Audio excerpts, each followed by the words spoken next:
Wise course की होगी।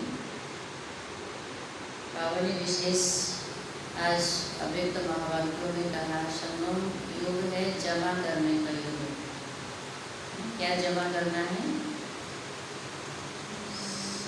गुण, शक्तियाँ, ज्ञान, है ना, ये सारे खजाने जमा करने हैं। एक जन्म अभी जमा करते हैं और 21 जन्म तक इसका प्रारब्ध हमें प्राप्त होता है। तो अभी इस संगम युग के समय को हमें किसमें सफल करना है?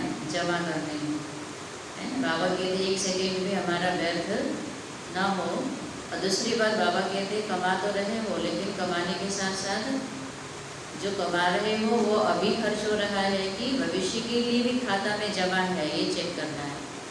अभी कमाया अभी खाया तो 21 जन्म के कैसे खाएंगे? भाग्य कैसे बनेगा? 21 जन्म का बनाना भी है, बना जमा भी करना है।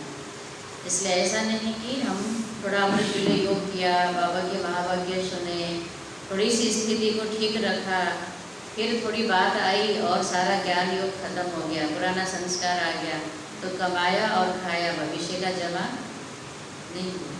तो जमा करना है, इस पर बाबा ने का विशेष ध्यान देना है। सार है संगम योग जमा करने का योग। आज सर्व बच्चों के तीनों काल को जानने वाले त्रिकालदर्शी बाप दादा सभी बच्चों के जमा का खाता देख रहे हैं। बाबा तो त्रिकालदर्शी हैं, बच्चों की भी आदि मध्य अंत को बाबा जान रहे हैं। तो बाबा बच्चों के खाता जमा का खाता देख रहे हैं, भविष्य के लिए बच्चों ने कितना जमा किया है पुरुषार्थ द्वारा। यह तो सभी जानते ही हो कि सारे कल्पों में श्रेष्ठ खाता जमा करने का समय सिर्फ यही संगम युग है। सारा कल्प अर्थात पूरे 5000 वर्ष के लिए कमाने का समय यही छोटा सा संगम युग है। छोटा सा युग, छोटी सी जीवन है, लेकिन इस युग, इस जीवन की विशेषता है जो अब ही जितना जमा करना चाहे वह कर सकते हैं। इस समय के श्रेष्ठ खाते के प्रमाण पूज्य पद भी पाते हो। इस समय के माना इस जीवन के श्रेष्ठ खाते के प्रमाण पूज्य पद भी पाते हो। श्रेष्ठ खाता अर्थात श्रेष्ठ कर्म रूपी खाता, और फिर पूज्य पुजारी भी बनते हो। अभी वर्तमान की ही खाते के प्रमाण सतयुग त्रेता में पूज्य बनते हो, फिर द्वापर में पूज्य पुजारी भी बनते हो। पुजारी भी तो नंबरवार होते हैं ना। इस समय की श्रेष्ठ कर्मों का, श्रेष्ठ नॉलेज का, श्रेष्ठ संबंध का, श्रेष्ठ शक्तियों का, श्रेष्ठ गुणों का सब श्रेष्ठ खाते अभी जमा करते हो। क्या क्या खाते हैं जो हमें चेक करना है? श्रेष्ठ कर्मों का खाता कितना जमा है, श्रेष्ठ ज्ञान का खजाना कितना है, श्रेष्ठ संबंध कितना है, श्रेष्ठ शक्तियों का खाता कितना है, और श्रेष्ठ गुणों का खाता। ये सारे श्रेष्ठ खाते अभी जमा करनी है। ये खाता अपना चेक करना है। द्वापर से भक्ति का खाता अल्पकाल का, अभी अभी किया, अभी अभी फल पाया और खत्म हुआ। भक्ति मार्ग में भी खाता जमा करते आए, लेकिन वो खाता अल्पकाल का रहा। थोड़ा दान पुण्य किया, श्रेष्ठ कर्म किया, इसी जन्म में किया, अगले जन्म एक जन्म में उसका फल पाया, खत्म हो गया, है ना। अभी अभी बाबा कहते उसको अभी अभी फल पाया और खत्म हुआ। भक्ति का खाता अल्पकाल का इसलिए है क्योंकि अभी कमाया अभी खाया। जमा करने का अविनाशी खाता जो जन्म जन्म चलता रहे, वह अविनाशी खाते जमा करने का अभी समय है। इसलिए इस श्रेष्ठ समय को कौन सा युग कहते हैं? पुरुषोत्तम युग, धर्माओं युग कहते हैं। परमात्मा अवतरण युग कहा जाता है। डायरेक्ट बाप द्वारा प्राप्त शक्तियों का युग यही गाया हुआ है। इसी युग में ही बाप विधाता और वरदाता का पारण बजाते हैं। इसी संगम युग में भगवान को जो कहा जाता विधाता वरदाता, वो पार्ट इसी समय उनका भगवान का चलता है। इसलिए इस युग को वरदानी युग भी कहा जाता है। इस युग में स्नेह के कारण बाप भोले भंडारी बन जाते हैं। भोले भंडारी अर्थात जल्दी ही क्या हो जाते हैं, खुश होकर के, है ना। थोड़ा भी पुरुषार्थ करेंगे तो हमें कई वरदानों से भरपूर करने वाला स्वरूप भोला भंडारी का स्वरूप है, जो एक का पदम गुणा फल देता है। एक का पदम गुणा जमा होने का विशेष भाग्य अभी ही प्राप्त होता है, और युगों में जितना और उतना का हिसाब है। जितना करो उतना पाओ, ये हिसाब है। और संगम युग में एक का पदम गुणा पाने का हिसाब है। अंतर हुआ ना, क्योंकि डायरेक्ट अभी बाप वर्षे और वरदान दोनों रूप में प्राप्ति कराने के निमित्त है। वर्षा भी दे रहे हैं, वरदान भी दे रहे हैं। भक्ति में भावना का फल है, अभी वर्षे और वरदान का फल है। इसलिए इस समय के महत्व को जान, प्राप्तियों को जान, जमा के हिसाब को जान, त्रिकालदर्शी बन हर कदम उठाते रहते हो। बाबा पूछ रहे हैं, बाबा ने सारा समय के बारे में बताया, महत्व जमा करने का, कमाई करने का। फिर बाबा पूछ रहे हैं, ऐसे समय के महत्व को जानकर, प्राप्ति को जानकर, इस समय में हमें क्या प्राप्ति होती है, और इस समय के जमा का हिसाब, एक के बदले पदम गुणा पाना, ये सब जानकर अपने हर कर्मरूपी कदम उठा रहे हो।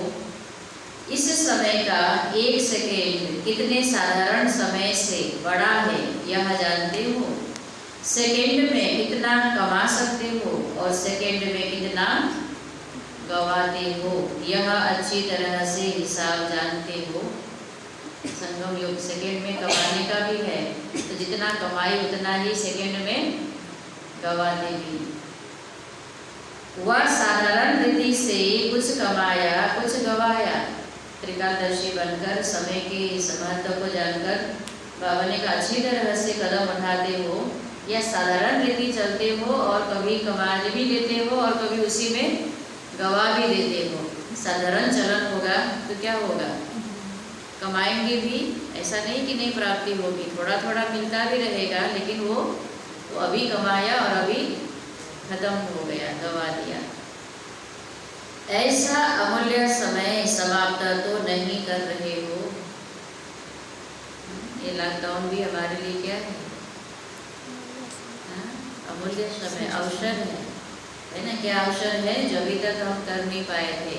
सो चिंतन, सो पुरुषार्थ, ये करने का समय, एकांत का समय है।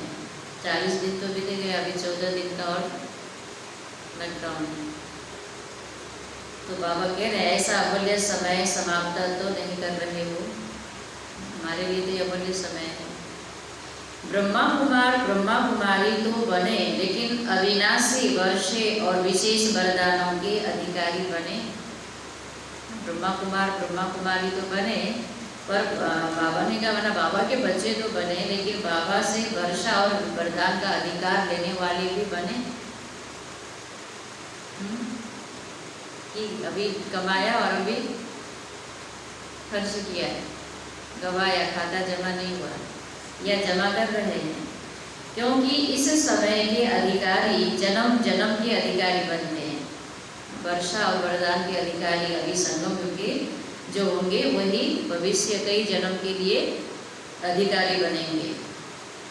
इस समय के किसी न किसी स्वभाव व संस्कार व किसी संबंध के अधीन रहने वाली आत्मा जन्म जन्म अधिकारी के बजाय प्रजा पद के अधिकारी बनते हैं। अधिकारी बनने के बजाय प्रजा पद के अधिकारी बनते हैं। अधिकारी माना मालिक, मालिक माना प्रजा, माना प्रजा तो मालिक नहीं होगी ना, प्रजा माना क्या होगी, अधीन होगी ना, राजा के अधीन में होगी कि नहीं होगी, ऑर्डर पर चलने वाली।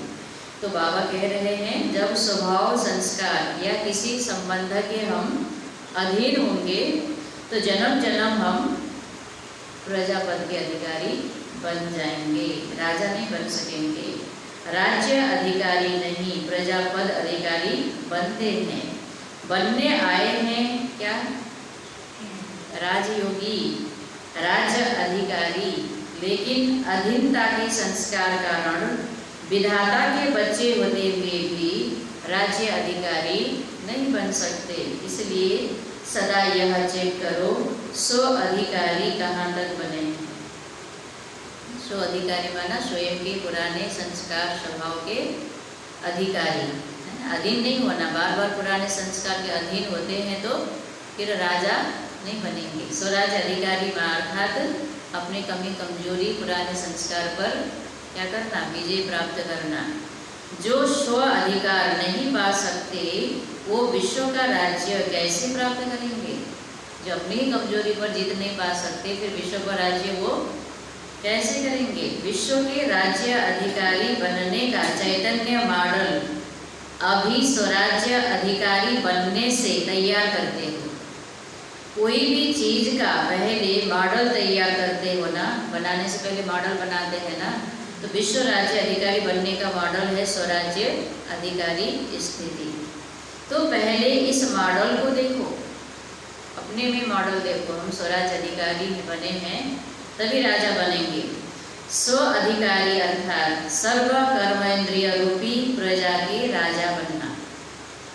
एक है संस्कार स्वभाव को जितना, दूसरा है अपने कर्मेंद्रिय रूपी प्रजा के राजा बनना। मैंने इंद्रियों को आत्मा चलाए अपने अनुसार, ये नहीं कि इंद्रियां आत्मा को चला दे।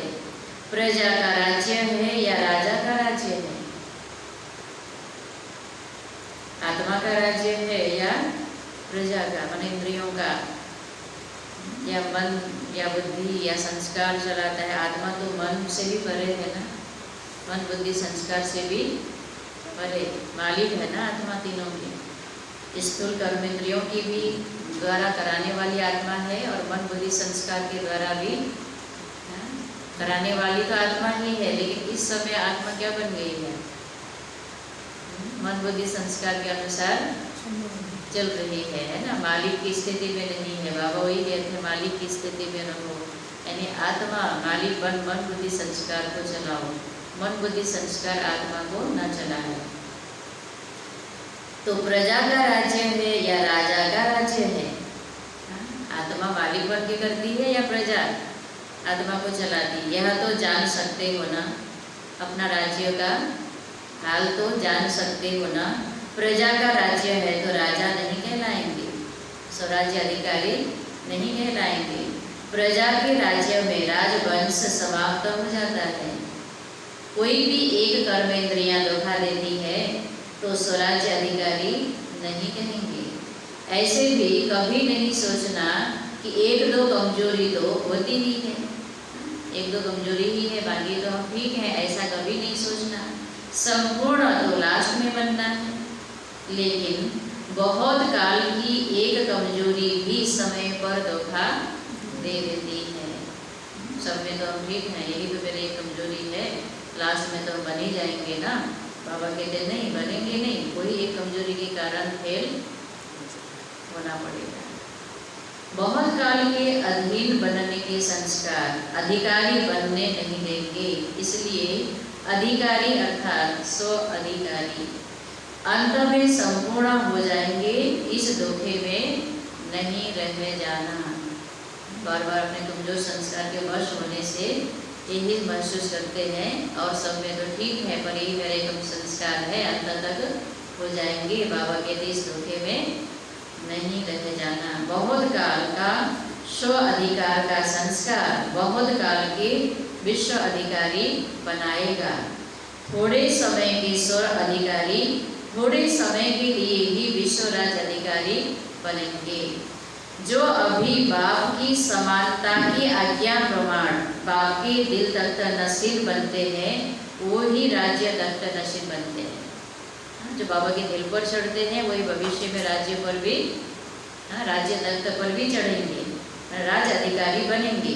बाप समान बनना अर्थात बाप के दिल तख्त नसीब बनना। तो बाप के दिल को जीतने के लिए बाप समान स्थिति बनाना है।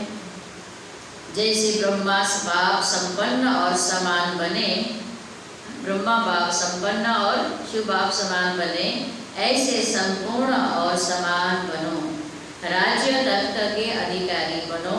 किसी भी प्रकार के अलबेलापन में हो जाएगा, कर लेंगे, फिर सभी में तो कोई ना कोई अभी कमी है, संपूर्ण कौन बना है, ऐसे अलबेलेपन में अपना अधिकार का वर्षा व वरदान कम नहीं प्राप्त करना। थोड़ा भी अलबेलेपन में आए कर लेंगे, है ना, बाद में हो जाएगा, तो इससे से हम अपना वर्षा वरदान से वंचित हो जाएंगे। तो जमा का खाता चेक करो, नया वर्ष शुरू हुआ है ना, पिछला खाता चेक करो अभी तक जो किया, और नया खाता समय और बाप के वरदान से ज़्यादा जमा करो। एक तो संगम युग है जमा करने का, दूसरा बाप वरदाता बाप है ना, वरदान दे रहे हैं, तो ये दोनों से जमा करो। सिर्फ कमाया और खाया ऐसा खाता नहीं बनाओ। अमृत वेले योग लगाया, जमा किया, क्लास में स्टडी कर जमा किया, और फिर सारे दिन में क्या किया, सारे दिन में परिस्थितियों की बस व माया की बस व अपने संस्कारों की बस जो जमा किया वह क्या किया, वह युद्ध करते विजयी बनने में खर्च किया। मेरे युद्ध किया, थोड़ा सा जमा किया, मुरली सुन के थोड़ा जमा किया, अंदर से थोड़ा मजबूत आई, थोड़ी समझ आई, लेकिन थोड़ा जहाँ माया आया, पुराना संस्कार जागृत हुआ, कोई बात परिस्थिति आई और उससे युद्ध करने में, उसका सामना करने में जो जमा किया था वो सारा खर्च हो गया, स्थिति फिर जहाँ की वहीं आ गई। तो रिजल्ट क्या निकली, कमाया और खाया, जमा क्या हुआ। इसलिए जमा का खाता सदा चेक करो और बढ़ाते चलो।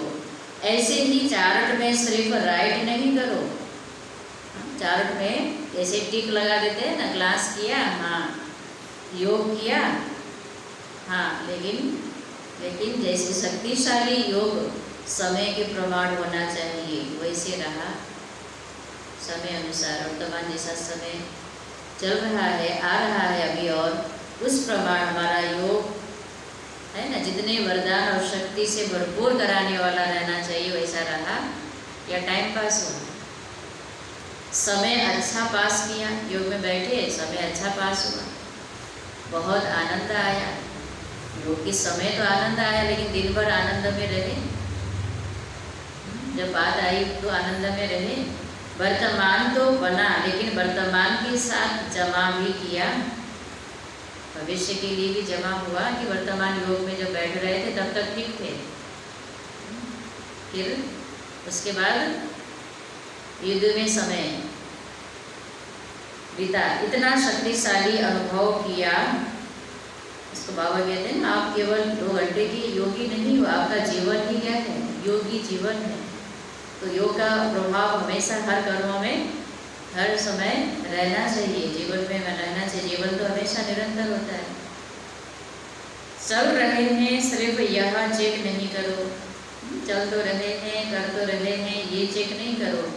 किसी से भी पूछो चल कैसे चल रहे हो, तो कह देते बहुत अच्छे चल रहे हैं। इस समय तो और एक दूसरे का हाल पूछ रहे हैं, कैसे हैं, सभी क्या कह रहे हैं, हाँ, घर में अच्छे से हैं, बाबा के बच्चे तो ये कह रहे हैं अच्छे से हैं, लेकिन किस स्पीड में चल रहे हैं, पुरुषार्थ का हमारा याद की यात्रा का स्पीड कैसी है, यह चेक करो। चींटी की चाल चल रहे हैं व रॉकेट की चाल चल रहे हैं।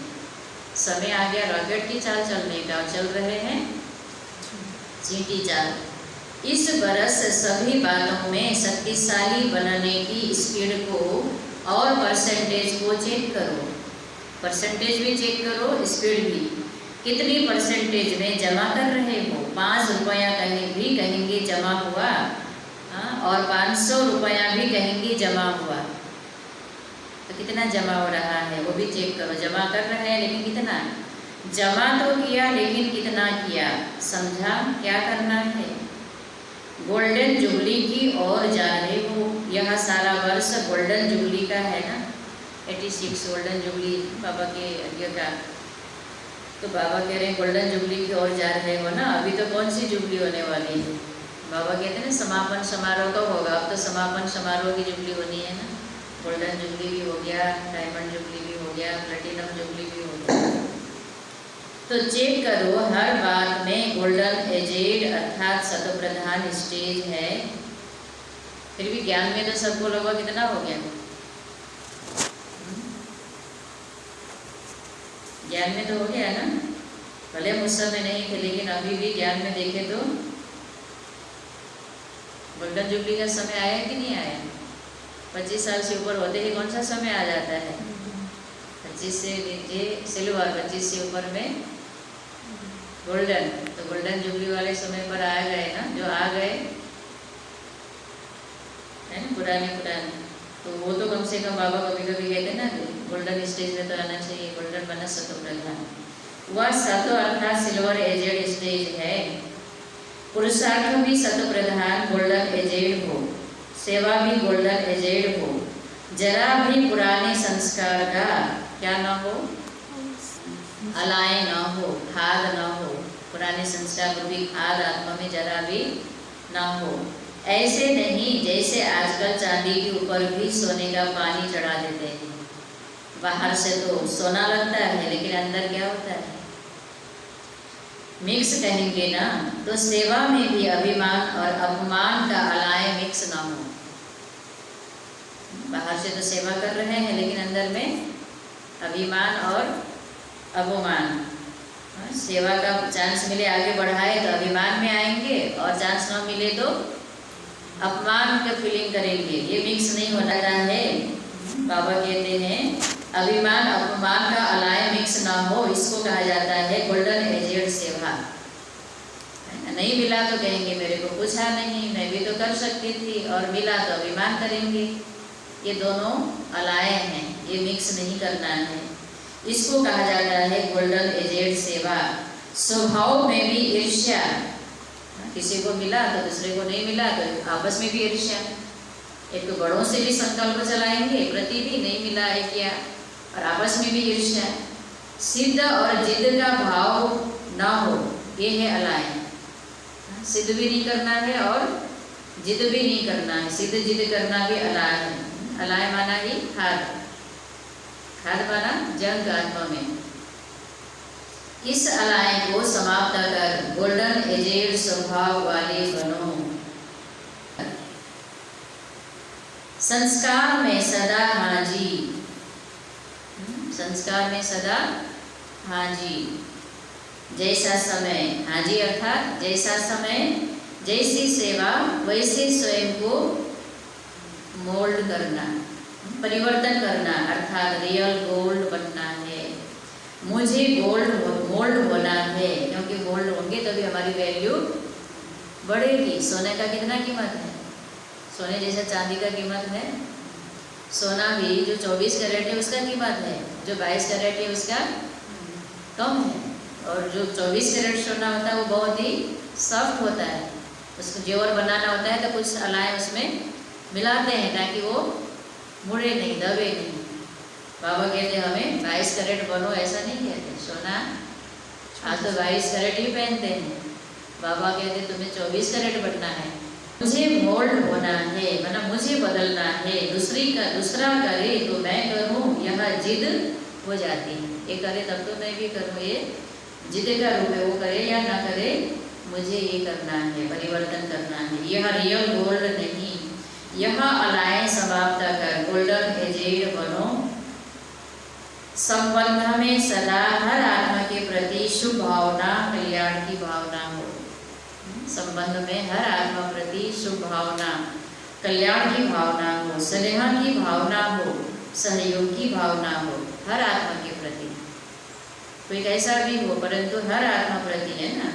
मुझे सहयोग करता हो न भी करता हो, मुझे मान देता हो न भी देता हो, हर माना सबके लिए हो गया। स्नेह की भावना, सहयोग की भावना, कल्याण की भावना हो, शुभ भावना हो।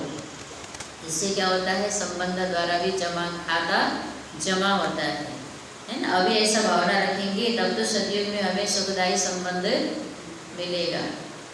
कैसे भी भाव स्वभाव वाला हो, हर आत्मा के प्रति, अर्थात ही कैसे भी भाव स्वभाव वाला हो, लेकिन आपका भाव कैसा हो, सदा श्रेष्ठ भाव हो।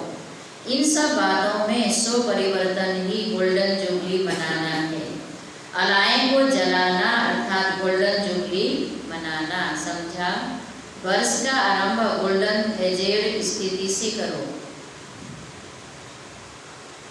वर्ष का आरंभ हो रहा है ना, जनवरी मास की मुरली है ना, बाबा कह रहे हैं ये आरंभ करो अपनी गोल्डन एजेड स्थिति से। सहज है ना, सुनने के समय तो सब समझते हैं कि क्या समझते हैं, सुनने के समय करना ही है, लेकिन जब समस्या सामने आती तब सोचते हैं ये तो बड़ी मुश्किल बात है। जब आज समस्या आती कोई तो मुश्किल लगने लगता है। समस्या के समय सो राज्य अधिकारी फल का अधिकार दिखाने का ही समय होता है। अपने संस्कार, मन बुद्धि संस्कार को, अपने कर्मेंद्रियों को क्या करने का समय होता है, समस्या का समय ही उस पर राज्य करने का समय, अधिकार दिखाने का समय होता है। लेकिन उसी समय क्या हो जाते हैं, अधीन हो जाते हैं। वार के समय विजयी बनना होता है।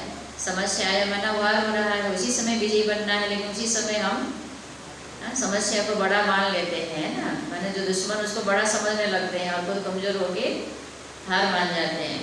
परीक्षा के समय ही नंबर 1 लेने का समय होता है। समस्या स्वरूप नहीं बनो, लेकिन समाधान स्वरूप बनो, समझा। इस बरस क्या करना है, तब गोल्डन जुबली की समाप्ति संपन्न बनने की गोल्डन जुबली कही जाएगी। और क्या नवीनता करेंगे, बाप दादा के पास सभी बच्चों के संकल्प तो पहुँचते ही हैं, प्रोग्राम में भी नवीनता क्या करेंगे, गोल्डन थॉट्स सुनाने की टॉपिक रखी है ना। सुनहरे संकल्प, सुनहरे विचार जो सोना बना दे हमें, हम सुनहरिहान हुई वो फिर सुनाएंगे। अच्छा, सर्व वर्षे और वरदान के डबल अधिकारी भाग्यवान आत्माओं को, सदा स्वराज्य अधिकारी श्रेष्ठ आत्माओं को, सदा स्वयं को गोल्डन एजेड स्थिति में स्थित करने वाले रियल गोल्ड बच्चों को, सदा स्व परिवर्तन की लगन से विश्व परिवर्तन में आगे बढ़ने वाले विशेष आत्माओं को बाप दादा का याद प्यार और नमस्ते। हम सब बच्चों की तरफ से बाप दादा को याद प्यार, गुड मॉर्निंग और नमस्ते नमस्ते नमस्ते। मीटिंग में आए हुए डॉक्टर्स से अव्यक्त बाप दादा ने मुलाकात की। अपने श्रेष्ठ उमंग उत्साह द्वारा अनेक आत्माओं को सदा खुश बनाने की सेवा में लगे हुए हो ना।